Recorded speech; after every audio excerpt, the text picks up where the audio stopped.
وليه والصلاة على نبيه والوزن والعدل والفضل والنظم والعظم بالجزم بوحدته بكبريائه بسلطان وبإعلان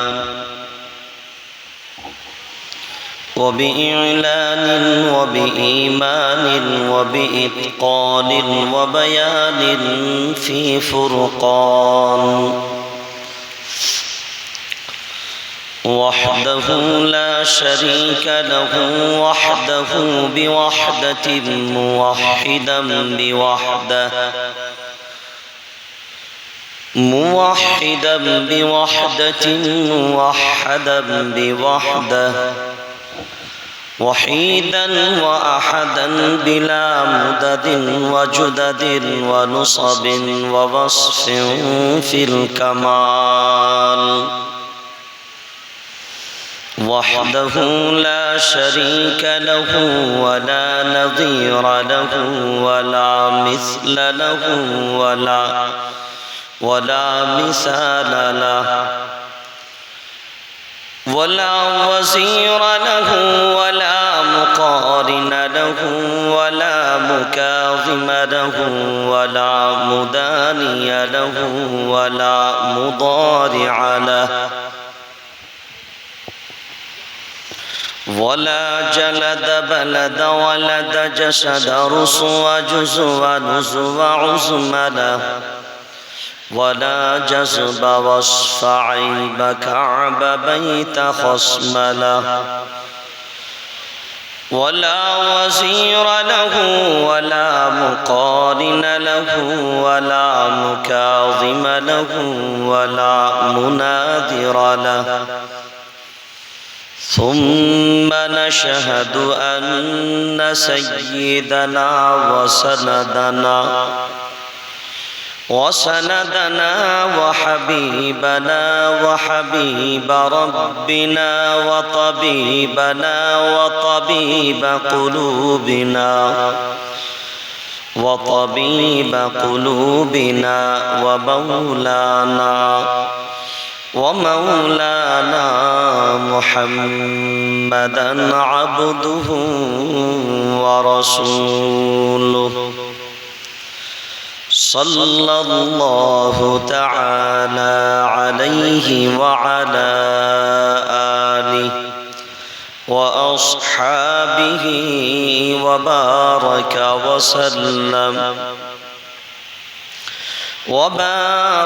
وسلم تسليما كثيرا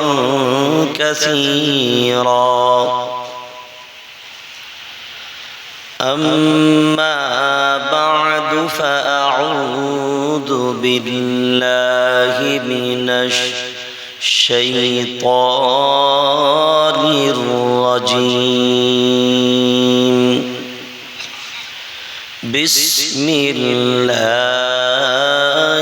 الرحمن الرحيم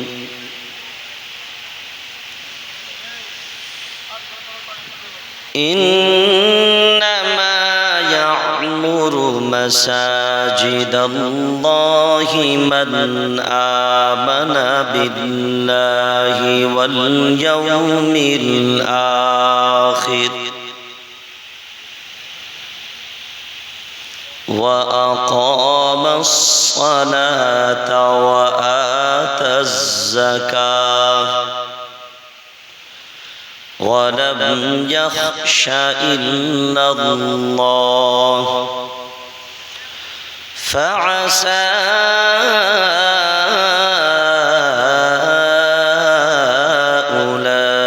أولئك أن يكونوا من المهتدين قال الله تعالى في موضع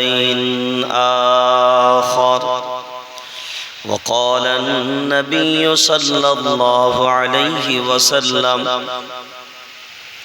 آية المنافق ثلاثة إذا حدث كذب وإذا وعد أخلف وإذا أتمن خان أو كما قال عليه الصلاة والسلام يا أيها الذين آمنوا صلوا عليه وسلموا تسليما اللهم صل على محمد وعلى آل محمد كما صليت على إبراهيم وعلى آل إبراهيم إنك حميد مجيد اللهم بارك على محمد وعلى آل محمد كما باركت على إبراهيم وعلى آل إبراهيم إنك حميد مجيد الحمد لمن قدر خيرا وخبالا الحمد لمن قدر خيرا وخبالا والشكر لمن صور حسنا وجمالا والشكر لمن صور حسنا وجمالا فرد صمد عن صفة الخلق بريء فرد صمد عن صفة الخلق بريء رب أزلي خلق الخلق كمالا رب أزلي خلق الخلق كمالا لا ضد ولا ند ولا حد لمولاه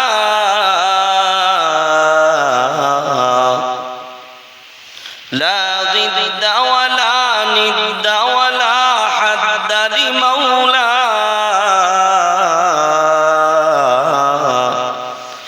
الآن كما كان ولم يلق زوالا الآن كما كان ولم يلق زوالا لا قبل ولا بعد ولا وقت زمانا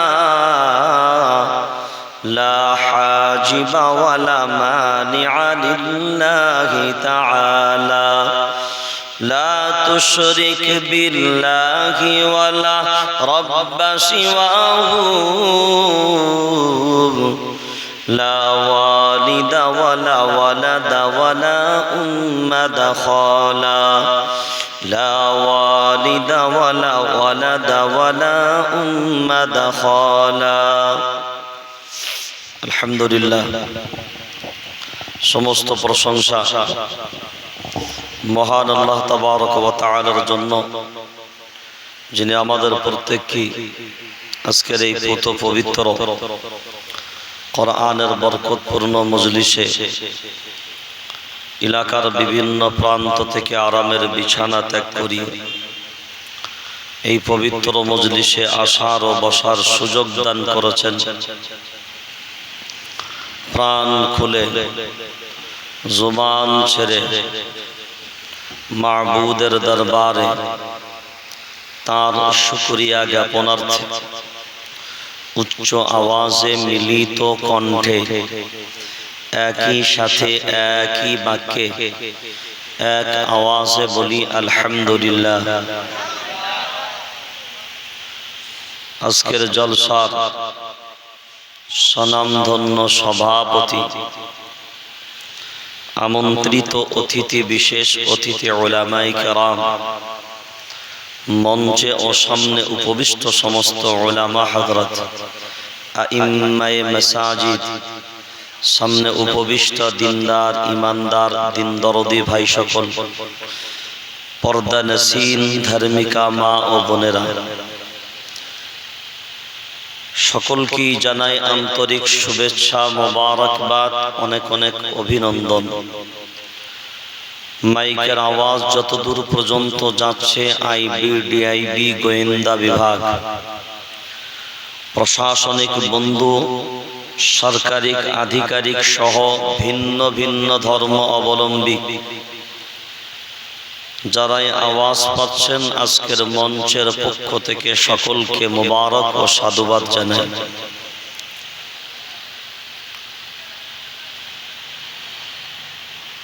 বর্তমান যা সময় আর সময়ের যা দাবি, তা দিয়ে জাতি আমরা যদি না ভাবি, তো যুব সমাজের বোঝা দরকার একদিন কিন্তু চরম পস্তাবে। এ জাতির শেষ হয়েছে জাতির নিজের হঠকারিতার কারণে। এ জাতি শেষ হয়েছে তার নিজের বেশি অতিরিক্ত বুদ্ধি হওয়ার কারণে। বাবরি ভারতবর্ষ থেকে চলে গেছে, ফিরে আসবে কিনা জানি না, সুদূর ইতিহাস বলবে। ভারতবর্ষের যা বর্তমান চলমান পরিস্থিতি, আরে চলমান পরিস্থিতি কতটা উন্নতি করবে সেটাও সুদূর ভবিষ্যৎ বলবে। কিন্তু একটা জিনিস সব সময় মনে রাখতে হবে, ঘরের শত্রু বিভীষণ। এটা আমাদের বাঙালিদের চলিত প্রচলিত একটা ভাষা। আর কোরআনুল কারীম একটা কথা স্পষ্ট করে, ইউরিদুনা আন ইউতফিউ নূরাল্লাহি বিআফওয়াহিহিম ওয়াল্লাহু মুতিম্মু নূরিহি ওয়ালাউ কারিহাল কাফিরুন। আল্লাহু আকবার বলেন। দুনিয়ার সব বেঈমানগুলো যদি ইউনাইটেড হয়, যদিও তারা এই সময় ইউনাইটেড, আল কুফরু মিল্লাতুন ওয়াহিদা, পৃথিবীর বেঈমানগুলো সব ইউনাইটেড, ভিন্ন ভিন্ন জাতি হলেও ইসলামকে মিটানোর ব্যাপারে কিন্তু সবাই এক, মুসলমানদের মারার ব্যাপারে সবাই এক। কিন্তু আল্লাহর ফায়সালা হলো এটাই, সারা দুনিয়ার সব বেঈমানগুলো যদি একযোগে লেগে পড়ো, আর আমি আল্লাহ আমার ইসলামকে যদি মিটানোর চক্রান্ত চালাও, আমি আল্লাহ আমার ঘোষণাটা প্রথম শুনে নাও, তোমাদের দ্বারাতেও সম্ভব নয়। তোমাদের 14 গোষ্ঠীকেও যদি ময়দানে লাগিয়ে দাও, তাদের পক্ষেও সম্ভব নয়। যদি 32 গোষ্ঠীকেও লাগিয়ে দাও, তাদের পক্ষেও সম্ভব নয়। যদি 64 গোষ্ঠীকেও লাগিয়ে দাও, তারপরেও সম্ভব নয়। কারণ ডিক্লিয়ারটা আমি আল্লাহ দিলাম, আমার ইসলামের একটা পশম পর্যন্ত বাঁকা করার ক্ষমতা কারোর, জোরে বলেন, নাই। একমাত্র আমরা ধ্বংস অন্যের দ্বারাই নয়, আমরা ধ্বংস হয়েছি আমাদের নিজেদের দ্বারাই। মুনাফিক বাইরে হয় না, মুনাফিক বাইরে হয় না। ঘর কো আগ লাগি হ্যায় ঘর হি কে চিরাগ সে, घर को आग लगी है घर ही के चिराग। পরিস্থিতি এমন তৈরি করা হবে, না পারবো ফেলতে, না পারবো গিলতে। পরিবেশ এমন বানানো হবে, বললে মা মার খাবে, না বললে বাপ ব্যাং খাবে। লস সব দিকেই কাদের? বললেও সমস্যা, না বললেও মহা সমস্যা। এই জায়গায় দাঁড়িয়ে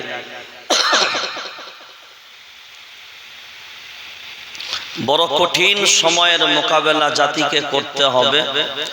লড়াইটা তিনমুখী লড়াই। তবে আপনাদের মজলিসের যা অবস্থা,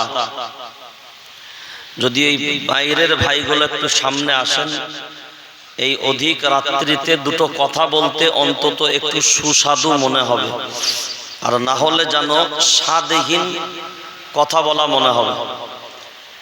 আর ওই যে ছেলেগুলো গেঞ্জি পরে, কারাগো ওইগুলো এক্সাইজ গেঞ্জি পরে মোবাইল ঘাঁটছে না, কি করছো ওরা? ওরা কি এই ফুটের লোক না নাকি? ওই শুয়ে আছে ওটাকে, এই যে ছেলেগুলো শুয়ে আছে, কারা এগুলো? মাদ্রাসার তালাবায়ে আজিজ যদি হয়, এগুলোকে পাঠিয়ে দেন মাদ্রাসায়, ঘুমিয়ে যায়, এদের ক্লাস আছে। আর যদি না হয় তাহলে আগিয়ে এসে যত্ন সহকারে বসে।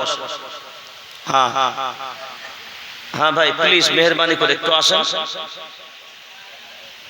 ভাই। ওই যে স্ট্যান্ড ফ্যানটা আছে ওই ভিতর দিকে লাগিয়ে যত হাওয়া যায়, ওটা তো চালাচ্ছিল এইদিকে না, শ্রোতাদের দিকে চালিয়ে দিতে, যত হাওয়া যাবে ওই দিকে। দরকার পড়ে এই ফ্যানটাকে ওদিকে ঘুরিয়ে দেন, আমাকে লাগবে না, শ্রোতাদের দিকে দিয়ে দেন, ওনারা হাওয়া খাক। চলেন, ওনারা কষ্ট করে শুনবেন এটা নয়, আমরা কষ্ট করে বলি, এটাই হচ্ছে চিরাচরিত্র অভ্যাস। হ্যাঁ, ওইদিকে ঘুরিয়ে দেন, অসুবিধা নেই, আমার লাগবে না। উপর থেকেই ঠিক আছে, উপর থেকে দেন। হ্যাঁ, ওইটাকে ঘুরিয়ে দেন, ওইদিকে লাগিয়ে দেন, অনেক যত হাওয়া যাবে, অনেকটা কাজে লাগবে। চলেন, মাশাআল্লাহ।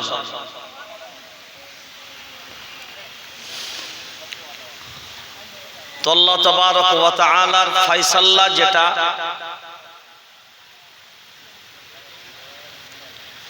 আর তিনার ফয়সালা যেটা হবে, দুনিয়ার কোন হিম্মত, কোন শক্তির ক্ষমতা নাই তার ফয়সালা রদ বদল করে দিতে পারে। তার ফয়সালাকে পরিবর্তন করার ক্ষমতা কারোর আছে? নাই। আর কিয়ামত পর্যন্ত এটা কখনোই সম্ভবপর কারোর জন্যই হবে বলে আমাদের অন্তত জানা নাই, আর আমরা সে বিশ্বাসের বিশ্বাসীও নই। তো বর্তমান যে জায়গায় আমরা দাঁড়িয়ে আছি, সেই জায়গাটা হলো একটা কঠিনতম জায়গা। কারণ এই মজলিসটা অনেক গুরুত্বপূর্ণ মজলিস, আর যে মজলিসটাকে আমরা বলি কোরআনের মজলিস, কিন্তু বর্তমান সময় আমাদেরকে আস্তে আস্তে দিন দিন অনেক প্রশ্নের সম্মুখীন দাঁড় করিয়ে দিয়েছে। এই কোরআনের দুশমন কারা? কোরআনের দুশমন কারা? আওয়াজ দেন। কোরআনের দুশমন কারা? আমরা মনে করি দুনিয়ার মুমিনে যারা বেঈমান হবে, ইহুদি হবে, খ্রিস্টান হবে, যারা অবিশ্বাসী হবে তারা। কাফির শব্দের অর্থ হলো অবিশ্বাসী। বলেন সবাই। আপনারা এই কোনটাই জড়ো হচ্ছে কেন? আমার তো ঘুরে ঘুরে বলতে আপনাদেরকে অসুবিধা হবে। আমি যে কথাগুলো বলবো আমার চোখে চোখ রেখে কথাগুলোকে শুনতে হবে, না হলে আপনিও স্বাদ পাবেন না, আমিও স্বাদ পাবো না।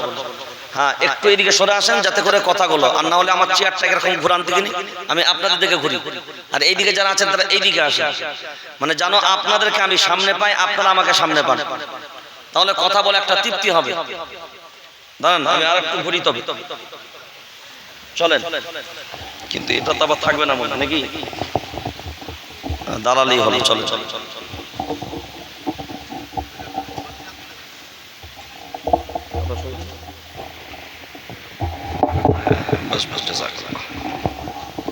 চলো চলো চলো।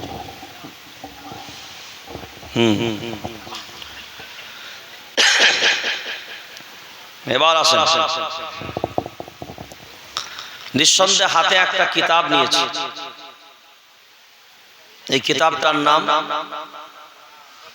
জোরে বলেন। কোরআন বলে কিচ্ছু নাই। এবার বলেন কোরআন বলেন সবাই, কোরআন। হ্যাঁ, উলামায়ে কেরামরা মাশাআল্লাহ সঠিক বলেন, আর বলাটাই স্বাভাবিক। কিন্তু আপনারা যারা আম পাবলিক আছেন, কোরআনের ক্ষেত্রে আমাদের নামগুলো অনেকটাই সমস্যা। কোরআন যদি বলেন, আলিফটা পুরো হামজাটা হযফ হয়ে যাবে, সেই জন্য কোরআন, এটা যেন আমরা যখনই বলবো আমাদের মনে থাকে যেন কোরআনের নামটা সঠিকভাবে হয়। এরপরে কোরআনুল কারীম বলুন, কোরআনুল মজিদ বলুন, যাই বলেন, হ্যাঁ, নির্দিষ্ট করতে গেলে আপনি আল কোরআন বলে দেন, আল দিয়ে দিলেই তো নির্দিষ্ট হয়ে যাবে। তো এই কিতাবের মালিকের নামটা বলতে পারবো? জোরে বলে, সন্দেহ আছে এতে? আচ্ছা, এইটা এর মালিক হলো আল্লাহ, তাহলে এটা হলো আল্লাহর কিতাব, যার অপর নাম হলো কালামুল্লাহ। কালামুল্লাহ মানেই হলো আল্লাহর কথা। কালাম মানে কথা, আর আল্লাহ মানে আল্লাহর কথা। এখন বলেন, এই কোরআনুল কারীম 30টা পারা, 114টার মতন সূরা, আর 6000, জোরে বলে না, সারা জীবন এটা ভুল সংখ্যা আমাদের মাঝখানে উপস্থাপন করা হয়েছে। 6236 আমাদের মুহাক্কিক শব্দ বোঝেন? উলামায়ে কেরামরা মাশাআল্লাহ বুঝবেন। মুহাক্কিক উলামায়ে কেরাম যারা, তাদের চূড়ান্ত সিদ্ধান্ত হলো 6236 সংখ্যাটাই সব থেকে উপযোগী এবং উত্তম এবং সঠিক। যদিও ইখতিলাফের মাঝখানে 2226-24 এগুলো এসছে, কিন্তু 36টা হলো একেবারে মুহাক্কিক উলামায়ে কেরামদের মতে এটাই চূড়ান্ত ফায়সালা। তো 6236টা আয়াত, প্রত্যেকটা আয়াতে যা কথা আছে সব কথা কার? জোরে বলে, এটা কি আপনারা সবাই বিশ্বাস করছেন? হ্যাঁ, আমি কথাগুলো কেন জিজ্ঞাসা করছি পরবর্তীতে বুঝতে পারবেন। এবার এটা যদি আল্লাহর কিতাব হয়, কথাগুলো নিঃসন্দেহে আল্লাহর, আর এর ভিতরে যা কথা আছে সত্য না মিথ্যা? সবাই সত্য, একটু একটু তো মিথ্যা হবে নাকি? সাইডে সাইডে, ধারে একটু কিনারায়, কোন দিকে নাই। যালিকাল কিতাবু লা রাইবা ফীহি, যালিকা শব্দ ব্যবহার করলাম, কিন্তু কোরআনুল কারীমে তো আমার সামনে। আর উলামায়ে কেরামরা জানেন, দূরবর্তী কোন জিনিসকে বোঝানোর জন্য যালিকা ইসমুল ইশারা ব্যবহার করা হয়, কিন্তু নিকটবর্তীর জন্য হাদা ব্যবহার করি। তাহলে উচিত তো ছিল হওয়া দরকার হাদাল কিতাবু লা রাইবা ফীহি। যালিকার ব্যবহার করা হলো কেন? আমার আপনার সামনে যে কিতাব আছে এটা হলো কোরআনুল কারীমের পণ্ডলিপি, কোরআনুল কারীমের একটা কপি। এটা কিন্তু মাস্টার কপি না, এটা কিন্তু বলেন মাস্টার কপি না। মাস্টার কপি হলো ওইটা যার কারণে আল্লাহ যালিকাল ব্যবহার করেছে, কারণ ওই জন্যই যালিকা বলেছেন, যেহেতু মাস্টার কপিটা আমার আপনার সামনে নেই, ওই জন্য হাদা ব্যবহার করা হয়নি। যালিকাল কিতাবু লা রাইবা ফীহি বাল হুয়া কুরআনুম মাজিদুন ফী লাওহিন মাহফুজ। মাস্টার কপি কোথায়? মাস্টার কপি লাওহে মাহফুজের ভিতরে। কোরআনুল কারীমের পণ্ডলিপির মাঝখানে দুনিয়ার প্রিন্ট মিস্টেক হতে পারে, ছাপাখানায় ছাপার মধ্যে ত্রুটি আসতে পারে। আমি আমার জীবনেও বহু কোরআনের ভিতরে আপনারা দেখেছিলাম, কলকাতার দারুল ইশাতের ছাপানো এমন কোরআন আমি এক জায়গায় গিয়ে দেখলাম এক জাবারের জায়গায় 2 জাবার পড়ে গেছে। আমি সঙ্গে সঙ্গে জানিয়ে দিলাম, এত নম্বর পারা, এত নম্বর সাফার, এত নম্বর আয়াতে আপনাদের 2 জাবার হয়ে গেছে। ওটা কোনো অবস্থায় 2 জাবার তানবিন ব্যবহার হবে না, কারণ উলামায়ে কেরাম যারা হন তারা এক জাবার জাবার জের পেশ, দুই জাবার দুই জের দুই পেশ, কোথায় বসবে আর কোথায় বসবে না, কোথায় থাকলেও পড়া যাবে কোথাও যাবে না, এগুলো একমাত্র উলামায়ে কেরাম যাদের নহু শাস্ত্রের জ্ঞান আছে। আপনারা সাধারণ আম পাবলিক ধরার হিম্মত থাকবে না, কিন্তু যাদের নহু শাস্ত্রের জ্ঞান আছে এদের জন্য ধরাটা খুব সহজ। ওই জন্যে এইটা হলো আমাদের সকলের সামনে, কিন্তু আল্লাহ ওই জন্যই বললেন যালিকাল কিতাবু লা রাইবা ফীহি, অর্থটা করি কিন্তু এই কিতাবের ভিতরে কোনো সন্দেহ নাই। অর্থ করি এই কিতাব, কিন্তু যালিকা মানে এই নয়, যালিকা মানে ওই ওই ওই ওই ওই, যেহেতু তার আমি আলিফ লাম যোগ করেছি, যালিকাল কিতাবু লা রাইবা ফীহি, ওই কিতাবের ভিতরে কোনো সন্দেহ নাই। যখন এই ভারতবর্ষের জমিনের একজন গাদ্দার কুলাঙ্গার, নামগুলো আপনাদের সামনে নিলাম না, সুপ্রিম কোর্টের ভিতরে যখন 26টা কুরআনুল কারীমের আয়াতের ব্যাপারে মামলা দায়ের করলো, সেই সময় আমি নিজে কলকাতার রাজপথে দাঁড়িয়ে বলেছিলাম, হাইরে সাংবাদিক বন্ধুরা, কুরআনুল কারীমের বিরুদ্ধে মামলা হবে, আপনারা ভেরি ইন্টারেস্টেড, আপনাদের অনেক মজা লাগছে, কারণ জাতিগত দিক দিয়ে আমাদের কোনো না কোনো বংশের ভিতর থেকে তার জন্ম, ওই জন্য আপনাদের মজা লাগে আরো বেশি। সালমান রুশদি নামগুলো এমন হয় যেন মনে হচ্ছে আমাদেরই জাত ভাই, তসলিমা নাসরিন নামগুলো এমন রাখা যেন আমাদেরই জাতের ভিতরে। এই কুলাঙ্গার গুলো ভিতর আমাদের ভিতরেই তাদেরকে দাঁড় করানো হয়, কিন্তু আসলে আদতেও না, এইগুলো কখনোই আমাদের ছিল না। ওই সময় বললাম, বেটা সুপ্রিম কোর্টে মামলা দায়ের করবি, 26 খানা কুরআনুল কারীমের আয়াত থাকবে না। কেন থাকবে না? এই কুরআনুল কারীমের আয়াতগুলো এমন এমন আয়াত, এইগুলো সব জিহাদের বর্ণনা দেয়,